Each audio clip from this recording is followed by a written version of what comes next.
negative advertising. Imagine election coverage that's informative, easy to find, and simple to understand. This year, don't imagine. Watch Campaign USA 92, a different kind of coverage. Only on CNN.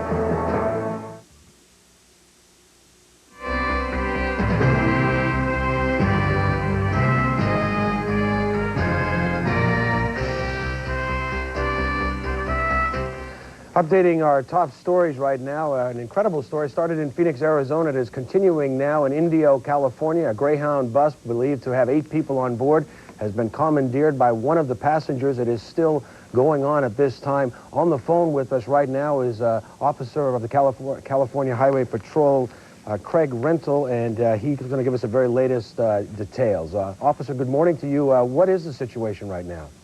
Good morning. The situation right now, we're still in pursuit of the bus. He's westbound on Interstate 10, going through the Indio area now. We've deployed 4 sets of spike strips in an attempt to deflate his tires. However, this has not worked. He's gone so far as to ram a semi-truck carrying a load of cars. He's still westbound on Interstate 10 at this time. Now, do you any information that you have on the person that is apparently, that has commandeered the bus, and is he actually driving it, or is he forcing the driver of the bus to continue on this journey? It's my information that he is actually driving the bus, that the driver got off the bus for whatever reason after refusing to give this person a ride. He was unable to pay for a ride, and he got on the bus after the driver got off and commandeered it, and has been driving the whole time.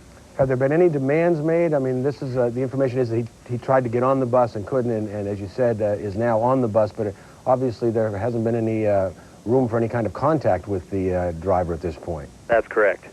What about the people on the bus? What do we know about them?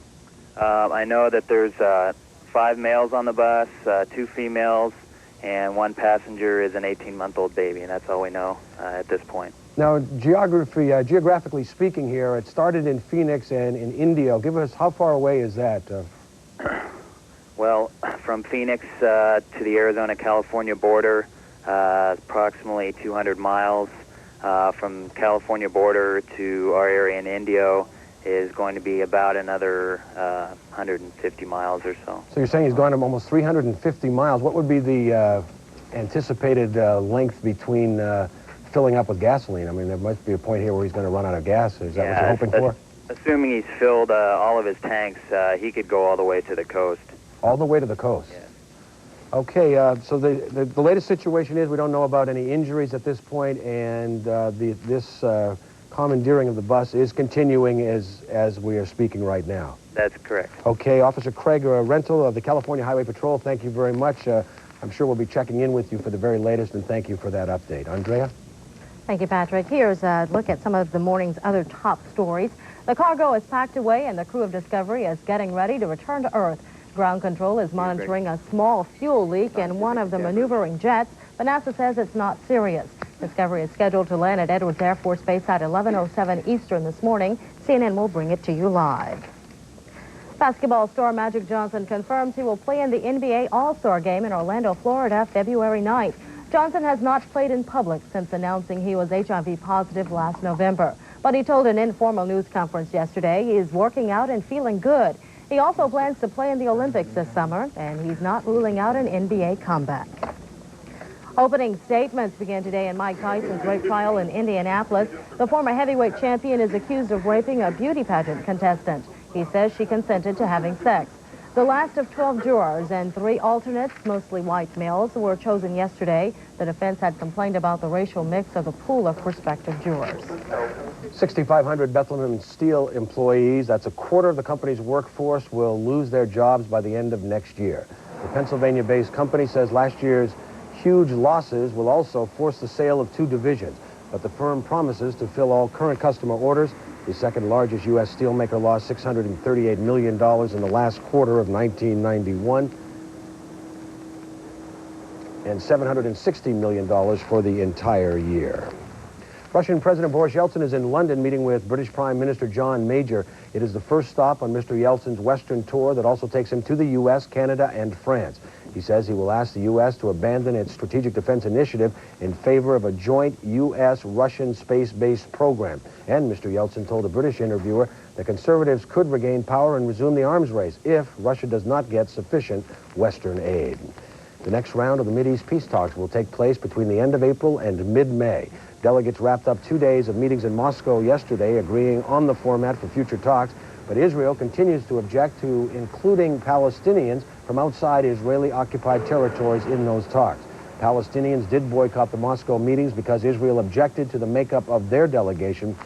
Meanwhile, Palestinian leader George Habash is hospitalized in Paris after suffering an apparent stroke. Habash heads the Popular Front for the Liberation of Palestine. That's the second largest group in the PLO. Well, it's 20 minutes past the hour, and coming up, Ted Texter has a look at the morning weather. And in sports, Tom Steiner says Atlanta's human highlight film, he's out for the year, but the Hawks are off to a good start, despite the loss of Dominique Wilkins.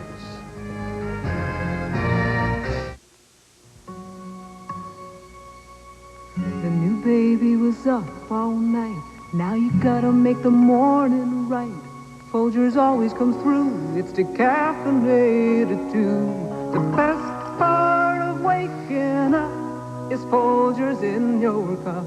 Folgers Decaffeinated uses mountain-grown beans because they have more aroma than lower-level beans, and you need great aroma to wake you up. Now you're off to a great start, 'cause Folgers warmed your heart.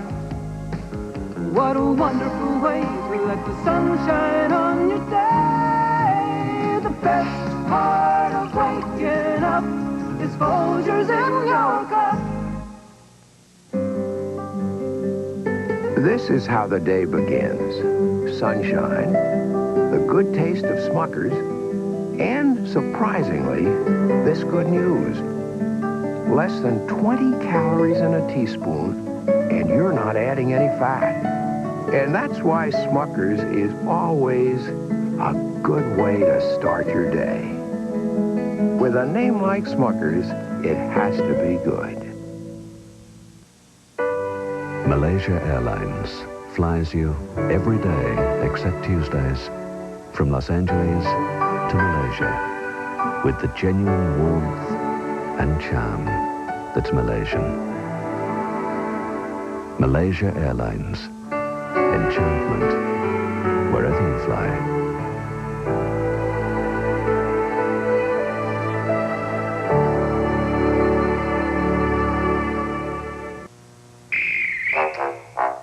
Every time it rains. The Discover card pays a cashback bonus on every penny you charge. Pennies from heaven. It pays to Discover.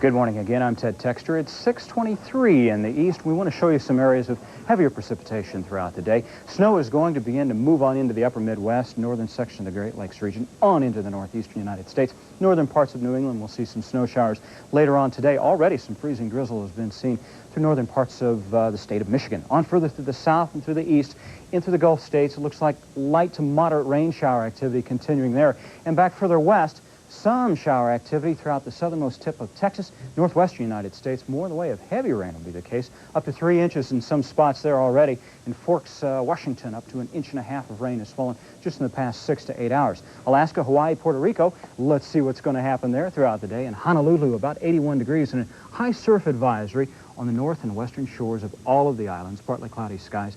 San Juan, about 83 and sunny skies. In Barrow, minus 25 with partly cloudy skies through the day. In Juneau, about 44 degrees with some rain showers.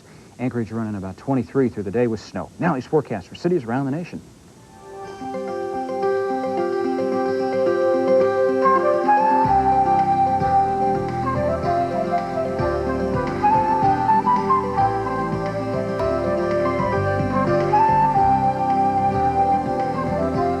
Will it cool off again? We'll let you know coming up. Here's Tom Steiner now with some sports. Atlanta Hawks superstar Dominique Wilkins is scheduled to have surgery later this morning in Columbus, Georgia to repair his ruptured right Achilles tendon.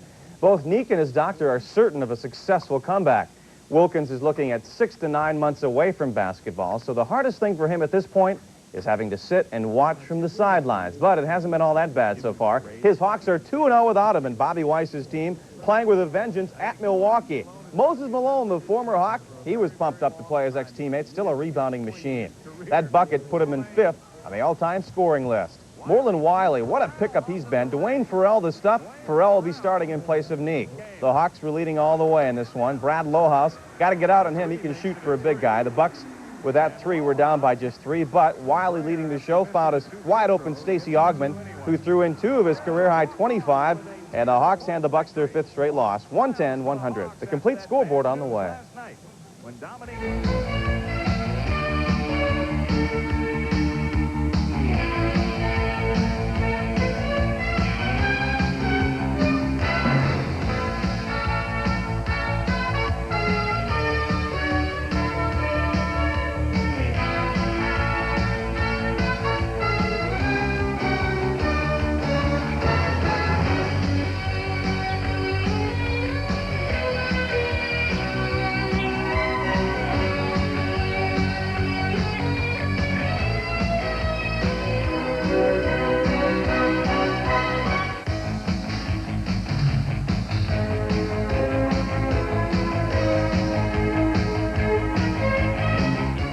We'll tell you of Magic Johnson's big plans when sports returns next hour. Patrick?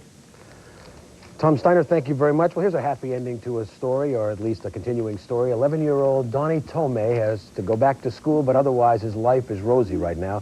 You might remember Donnie went home. He did go home yesterday after 2 months in a hospital. Now, he had been knocked into a deep coma in an accident last November. For a week, he lay in a trance until his mother told him that his dog, Rusty, actually missed him. The dog actually came to the hospital and licked his face a couple of times. Well, that drew a response. It started Donnie's recovery. At least that's what doctors say.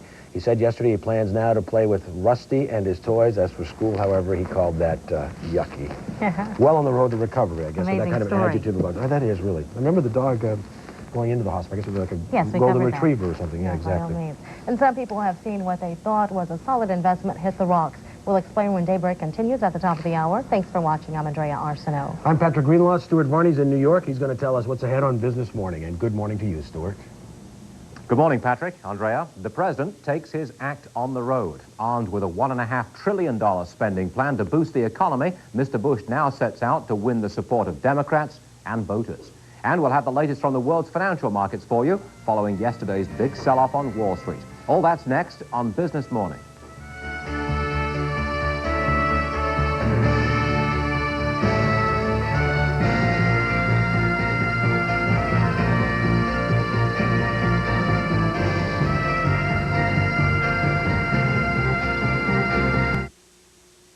The guests at this Budgetel Inn have graciously agreed to talk to us about why they enjoy staying at Budgetel. Oh, excuse me, sir. Why did you choose Budgetel? Was it the in-room coffee maker? Or maybe the free room-delivered continental breakfast? Was it the breakfast, sir?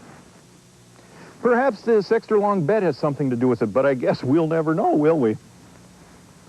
Get more for your money every night at Budgetel. And now save $40 with these coupons. Call 1-800-4BUDGET for details.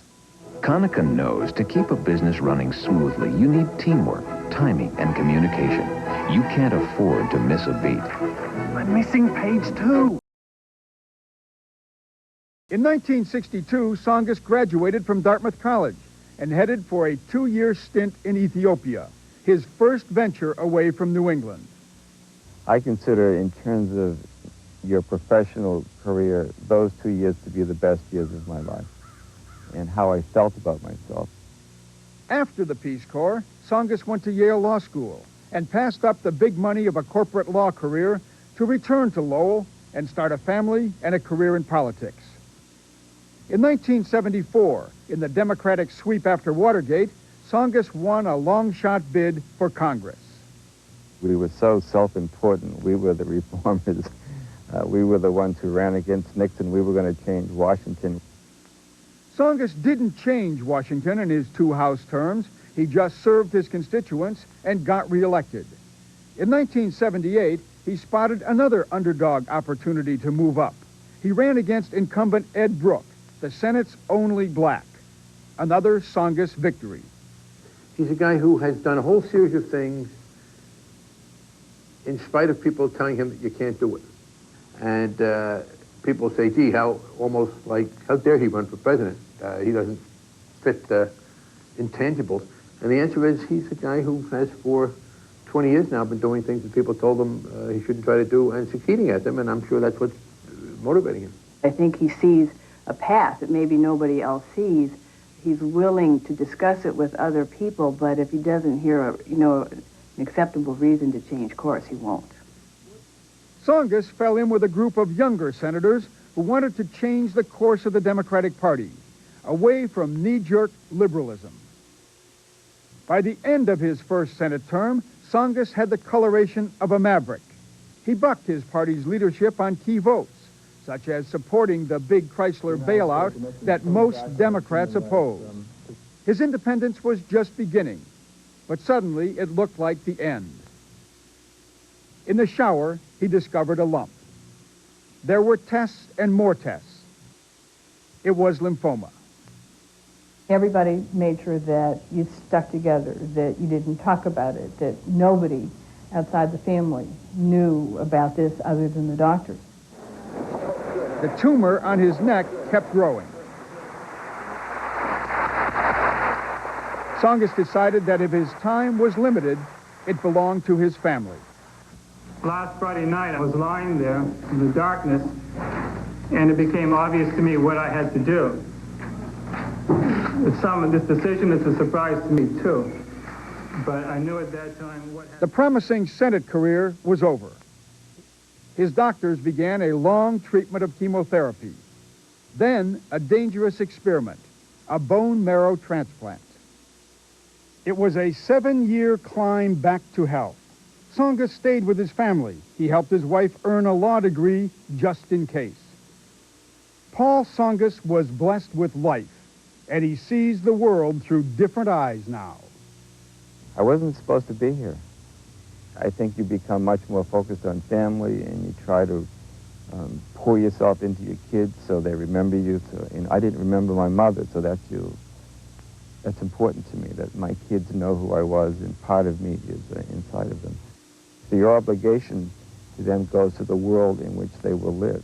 Thus was born Paul Tsongas's new political agenda. This book is the 83-page Tsongas Economic Development Manifesto. It's the backbone of his campaign message. Politically, Paul Tsongas is not predictable.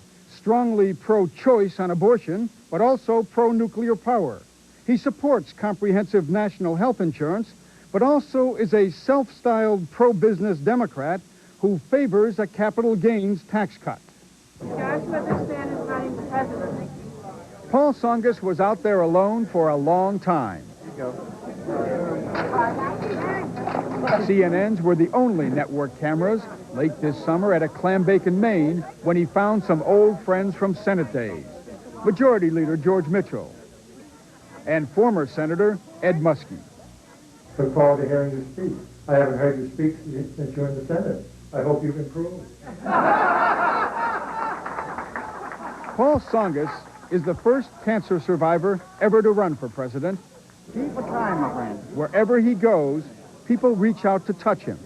It is almost mystical. When they come up and they shake my hand, they'll grab my arms. Oh, he was my favorite. It's almost as if I need to be reassured. Take care.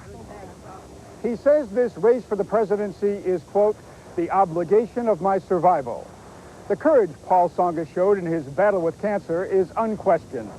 What voters need to measure now is whether his record, his actual record in public life, merits him serious consideration for the office of the presidency.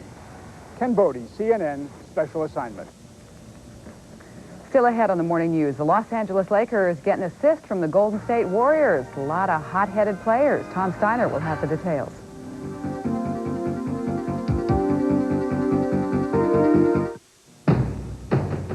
Over 35 million people are dead.